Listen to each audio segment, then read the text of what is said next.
ಎಲ್ಲರಿಗೂ ನಮಸ್ಕಾರ. ಅತ್ತೆ ಮನೆ ರುಚಿಗೆ ಸ್ವಾಗತ. ಇವತ್ತು ಪುಳಿಯೋಗರೆ ಮಾಡೋದು ಹೇಗೆ ಅಂತ ತೋರಿಸ್ಕೊಡ್ತೀನಿ ಬನ್ನಿ. 25 ಹುಣಸೆ ಹಣ್ಣನ್ನು ಬಿಸಿ ನೀರಲ್ಲಿ ನೆನೆಸಿಟ್ಕೊಂಡಿದ್ದೀರಿ. 1 ಟೇಬಲ್ ಸ್ಪೂನು ಬೆಲ್ಲ, ಇಂಗು, 1.5 ಟೀ ಸ್ಪೂನು ಜೀರಿಗೆ, 1 ಟೀ ಸ್ಪೂನು ಮೆಂತ್ಯಕಾಳು, 1.5 ಟೇಬಲ್ ಸ್ಪೂನು ಸಾಸಿವೆ, 1 ಟೀ ಸ್ಪೂನು ಅರಿಶಿನ, 6 ಹಸಿಮೆಣಸಿನ್ಕಾಯಿ, 4 ಕಣ್ಣು ಮೆಣಸಿನ್ಕಾಯಿ, 1 ಇಂಚು ಶುಂಠಿ, ಒಗ್ಗರಣೆಗೆ ಎಣ್ಣೆ, ಕರಿಬೇವಿನ ಸೊಪ್ಪು, ರುಚಿಗೆ ಉಪ್ಪು, ಉದ್ದಿನಬೇಳೆ, ಕಡಲೆಬೀಜ. ಜಾರ್ ತೊಗೊಂಡಿದ್ದೀನಿ. 1 ಟೇಬಲ್ ಸ್ಪೂನು ಸಾಸಿವೆ ಹಾಕ್ಕೋತಾ ಇದ್ದೀನಿ. ಈಗ ಶುಂಠಿ ಹಾಕ್ಕೋತಾ ಇದ್ದೀನಿ. ಹಣ್ಣು ಮೆಣಸಿನ್ಕಾಯಿ ಹಾಕ್ತಾಯಿದ್ದೀನಿ. 1 ಟೇಬಲ್ ಸ್ಪೂನು ಆಯಿಲ್ ಹಾಕ್ಕೋತಾ ಇದ್ದೀನಿ. 1 ಟೀ ಸ್ಪೂನು ಪುಡಿ ಉಪ್ಪು ಹಾಕ್ತಾಯಿದ್ದೀನಿ ನಾನು.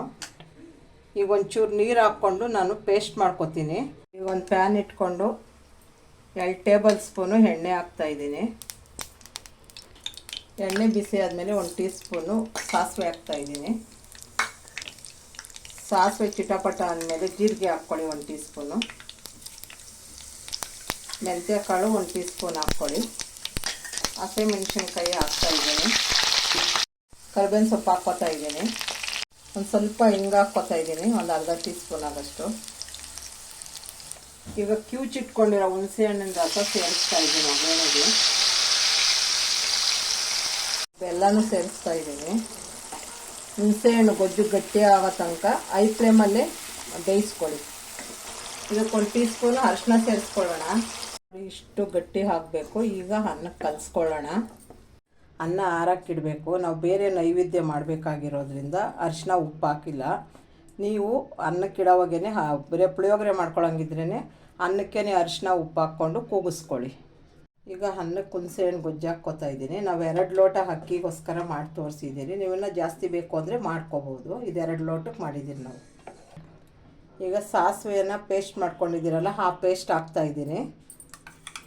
ಈಗ 2ನೇ ಒಗ್ಗರಣೆಗೆ ಎಣ್ಣೆ ಇಟ್ಟಿದ್ದೀನಿ ಸ್ಟವ್ ಮೇಲೆ. 1 ಟೀ ಸ್ಪೂನ್ ಸಾಸಿವೆ ಹಾಕ್ತಾಯಿದ್ದೀನಿ. ಸಾಸಿವೆ ಚಿಟ್ಪಟ ಆದಮೇಲೆ ಕಡಲೆಬೇಳೆ, ಉದ್ದಿನಬೇಳೆ ಹಾಕ್ತಾಯಿದ್ದೀನಿ. ಈಗ ಕಡಲೆಬೇಳೆ ಫ್ರೈ ಆಗಿದೆ. ಹಸಿಮೆಣಸಿನ್ಕಾಯಿ ಹಾಕ್ಕೋತಾ ಇದ್ದೀನಿ. ಬೇಕಿದ್ದರೆ ನೀವು ಒಣಮೆಣಸಿನ್ಕಾಯಿ ಹಾಕ್ಕೊಳ್ಳಿ. ಜಾಸ್ತಿಗೆಲ್ಲ ಇರೋದು ತಿನ್ನಲ್ಲ. ಒಣಮೆಣಸಿನ್ಕಾಯಿ ಹಾಕ್ಕೊಳ್ಳಿ. ಇದು ಖಾರ ಜಾಸ್ತಿ ಇದೆ ಅನ್ನಂಗಿದ್ರೆ. ಈಗ ಲಾಸ್ಟಲ್ಲಿ ಇಂಗು, ಕರಿಬೇವಿನ ಸೊಪ್ಪು ಹಾಕ್ಕೊಳ್ಳೋಣ ಒಂಚೂರು. ಈಗ 2ನೇ ಸಲ ಒಗ್ಗರಣೆ ಮಾಡ್ಕೊಂಡಿರೋದು ಸೇರಿಸ್ತಾ ಇದ್ದೀನಿ. ನಿಮ್ಗೆ ಇಷ್ಟ ಆಗಿದ್ರೆ ಲೈಕ್ ಮಾಡಿ, ಶೇರ್ ಮಾಡಿ, ಸಬ್ಸ್ಕ್ರೈಬ್ ಆಗಿ ನಮ್ಮ ಚಾನಲ್ಗೆ.